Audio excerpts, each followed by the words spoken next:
ದರ್ಶನ್ ಶಿವಣ್ಣಂಗೆ ಫಸ್ಟೇ ಕೊಟ್ಟಿದ್ದೆ ಆವಾಗಲೇ. ಶಿವಣ್ಣ ನೋಡೋಕ್ಕೆ ಬಂದೆ, ಭಾಳ ಖುಷಿ ಆಯಿತು. Very healthy, is cancer free, ಆರಾಮಾಗಿದ್ದಾರೆ. ಆ್ಯಂಡ್ ಗೀತಾಕನು ಭಾಳ ಖುಷಿಯಾಗಿ ಹೇಳಿದ್ರು, ಶಿವಣ್ಣ ಆರಾಮಾಗಿ ಶೂಟಿಂಗ್ ಕೂಡ ಮಾಡ್ಬೋದು ಇನ್ನೊಂದು 2-3 ವೀಕ್ಸಲ್ಲಿ ಅಂತ. ಸೊ ಭಾಳ ಖುಷಿ ಆಯಿತು.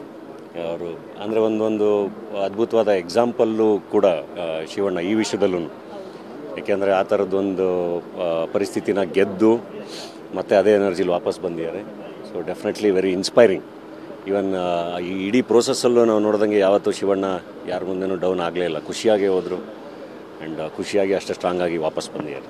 ಸೊ ಎಲ್ರಿಗೂ ಬಹಳ ಖುಷಿಯಾಗಿದೆ. ಡೆಫಿನೆಟ್ಲಿ ನಿಮ್ಮ ಸಿನಿಮಾ ಪೋಸ್ಟರ್ ಎನರ್ಜೆಟಿಕ್ ಆಗಿ ಕಾಣಿಸ್ಕೊಂಡಿದ್ದು, ಪೋಸ್ಟರ್ ರಿಲೀಸ್ ಮಾಡಿದ್ದೀರಾ ಉತ್ತರಾಖಂಡದ್ದು. ಅಷ್ಟೇ ಈಗ ನೋಡಿ, ಈಗ ಅವ್ರ ಜಾಗದಲ್ಲಿ ಬೇರೆ ಯಾರೇ ಇದ್ದಿದ್ರು, ಮೋಸ್ಟ್ಲಿ ನಾವುಗಳಾಗಿದ್ದಿದ್ರು ಒಂದು ಸ್ವಲ್ಪನಾದರೂ ಗಾಬರಿ ಆಗಿರ್ತಾ ಇದ್ವಿ, ಹೆದರ್ಕೊಂಡಿರ್ತಾ ಇದ್ವಿ. ಯಾವತ್ತೂ ಶಿವಣ್ಣ ನಾನು ಹೆದರ್ಕೊಂಡಿದ್ದು ನೋಡಲಿಲ್ಲ. ತುಂಬ ಧೈರ್ಯದಿಂದ ಗೆದ್ದು ಬಂದಿದ್ದಾರೆ. We are all very happy. Sir, ಮೊದಲೇ ತಯಾರಿ ಹೇಗೆ ನಡೀತಿದೆ? ನೀವು ಇನ್ವಿಟೇಷನ್ ಕೊಡೋದು ನೋಡಿ ಎಲ್ಲರೂ ಭಯ ಪಡ್ಕೊಂಡ್ಬಿಟ್ಟಿದ್ದಾರೆ. ಇಲ್ಲ, ಅದಕ್ಕೆ ಅಂತಾನೆ ಸದ್ಯದಲ್ಲೇ ಪ್ರೆಸ್ ಮೀಟ್ ಮಾಡ್ತೀನಿ. ಯಾಕಂದರೆ ಅಭಿಮಾನಿಗಳನ್ನ ಇನ್ವೈಟ್ ಮಾಡಬೇಕು, ಅದ್ರದ್ದು ಪ್ಲ್ಯಾನ್ ಹೇಳಬೇಕು, ಎಲ್ಲದನ್ನು ಹೇಳಬೇಕು. ಸದ್ಯದಲ್ಲೇ ಪ್ರೆಸ್ ಮೀಟ್ ಮಾಡ್ತೀನಿ. ಸುಮಾರು ಒಂದು 50,000 ಜನ ಬರ್ತಿದ್ದಾರೆ ಅಂತ ಹೇಳ್ತಾರಲ್ಲ ಸರ್? ಗೊತ್ತಿಲ್ಲ, ಪ್ಲ್ಯಾನ್ ಮಾಡ್ತಾ ಇದ್ದೀನಿ.